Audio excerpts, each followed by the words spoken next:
La verdad, yo me acuerdo cuando estudiábamos en la escuela de Derecho, las encrucijadas en las que nos encontramos a veces.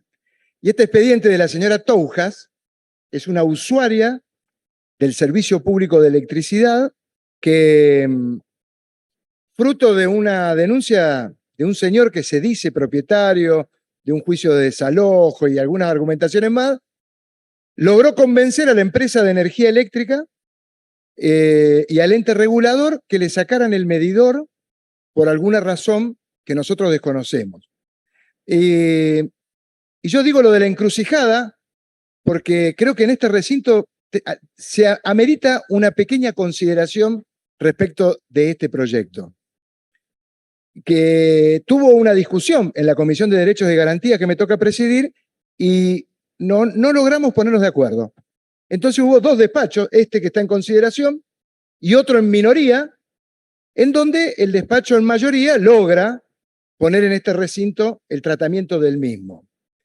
Y la verdad que yo digo encrucijada, ¿por qué? Porque es un tema delicado este, ¿eh?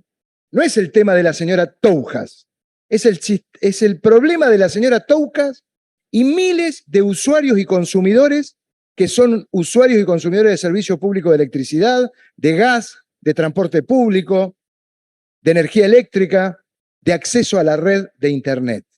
Esos son usuarios y consumidores. Y cuando es público, el Estado, en cualquiera de sus formas, nacional, federal, provincial y municipal, que en este caso tiene una responsabilidad enorme, y en cualquiera de su división de los poderes, ejecutivo, judicial y legislativo como nosotros, debemos actuar. Y no lo digo porque esto esté en tratamiento en este momento, porque creo que amerita una pequeña conversación e invito a algún otro colega que tenga una idea distinta que hablemos de este tema, de los usuarios y consumidores de un servicio público. ¿Por qué? Porque la provincia de Mendoza, cuando hicimos nuestra creación como provincia, nuestra constitución delegó poderes en la nación para que se pudiera legislar en estos aspectos. Y esta delegación de poderes incluye que el Estado federal pueda tener, en el orden de las prioridades legales y constitucionales, tratados internacionales que protegen los derechos humanos, los derechos de la mujer, los derechos de los adultos mayores. Y cuando esos tratados que se hacen de manera internacional por delegación de nuestra provincia, ¿eso qué es? Eso significa que esos tratados internacionales aprobados por el Congreso, de un día para el otro se transforman en un orden constitucional, en donde todas las provincias tenemos por delegación en nuestro ordenamiento legal que cumplir y respetar y hacer cumplir. ¿Qué ocurrió en la Comisión de Derecho y Garantía? Esta señora Toujas tiene 76 años de edad, enferma y sola. Estas personas mayores de edad son objeto de un tratado internacional de protección de los derechos de los adultos mayores, en donde impone la condición y la obligación de que cualquiera de los poderes del Estado que se encuentren en una situación a una mujer, adulto mayor, en situación de vulnerabilidad por sus enfermedades, no se pueda mirar para el costado, siendo el gobernador, siendo cualquiera de nosotros como diputados, siendo nosotros como cuerpo o el Poder Judicial. Y no es menor. ¿Por qué? Porque en el año 94, cuando se reforma la Constitución de la Argentina, se incorpora el nuevo derecho, el artículo 75, 22, 23, que acepta todos estos tratados internacionales ratificados por el Congreso. El artículo 42 tiene una disposición constitucional operativa. No importa que haya un reglamento de ese artículo. ¿Y qué dice? Que cuando se presta un servicio público, el Estado en cualquiera de sus poderes le tiene que asegurar al usuario y consumidor el acceso al servicio público, el cuidado de su salud.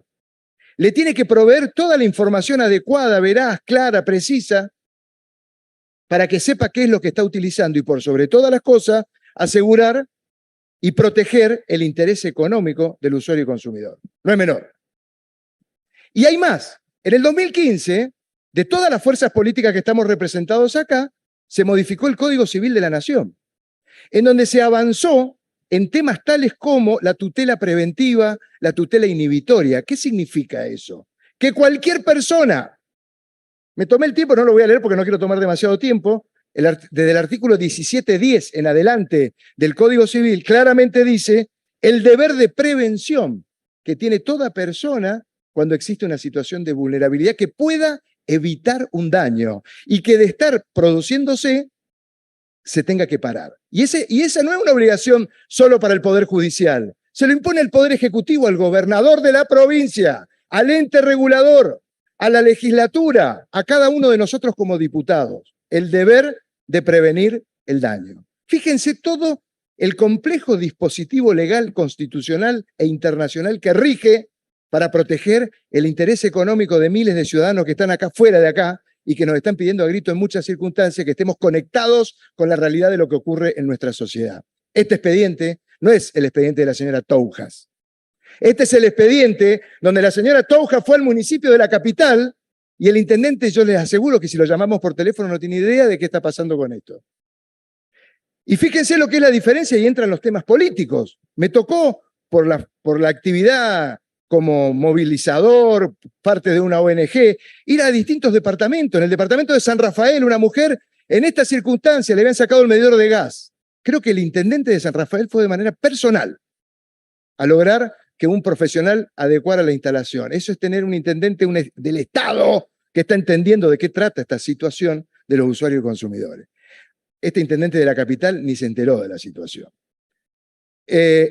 Otro problema hubo en el departamento de Lavalle. También le habían retirado el medidor porque había inseguridad de no sé qué tipo. Y el intendente, a través de su funcionario, hizo que ese medidor volviera a esa casa. Bueno, ¿qué ocurrió? En esta Comisión de Derechos y Garantías que tenemos en nuestra Cámara, ganó en dos posiciones distintas el expediente de minoría que decía: hay que decirle al EPRE y al señor que presta el servicio público que le reconecte inmediatamente. Eso hace un funcionario con responsabilidad política.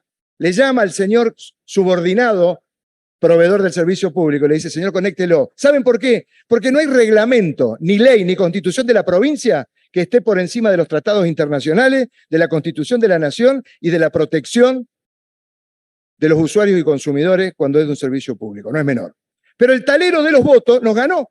Y acá tenemos hoy un tratamiento, un expediente que dice: no, vamos a sugerirle al señor EPRE y al señor Edemsa que le coloque el medidor. Eso vamos a tratar ahora. Bueno, sí, aunque le cause gracia a algún colega diputado del oficialismo que tiene responsabilidades políticas que gustaría que conteste esto que estoy diciendo, una gestión privada hizo que Edemsa entendiera que esta señora tiene que tener medidor. Y eso ocurrió hace 3 días atrás. Yo hago toda esta referencia porque creo que en este recinto, como hacía referencia recién, tenemos que establecer leyes, discutirlas, que vayan en camino a entender lo que pasa en nuestra sociedad. Cuando hablamos de usuarios y consumidores no es un tema menor. Y por más que le cause risa a alguno que otro colega diputado lo que estoy diciendo, esto tiene importancia. Porque ¿qué pasó? Este lío que se armó en la Comisión de Derecho y Garantía hizo que se entendiera que tenía que volver el medidor a la casa de la señora Toujas, que yo creo que es lo que tiene que ocurrir en todos los casos en donde ocurre una situación como esta. Bueno, yo hago la explicación y quiero pedirle al señor presidente que, en razón de que la empresa proveedora del servicio público de electricidad, a requerimiento de nuestra Comisión de Derecho y Garantía, le ha colocado el medidor a la señora Toujas, de 76 años de edad, enferma, ha cumplido con un deber que no debió nunca ocurrir que se lo sacaran. Desde el mes de febrero estuvo sin medidor. Entonces, creo que hoy el tratamiento del expediente, tanto el de mayoría como el de minoría, ha devenido en abstracto. Por lo tanto, me parece que es oportuno que el cuerpo vote por el archivo de ambos expedientes, porque se ha cumplido con el cometido en los términos que recién acabo de fundamentar. Muchas gracias.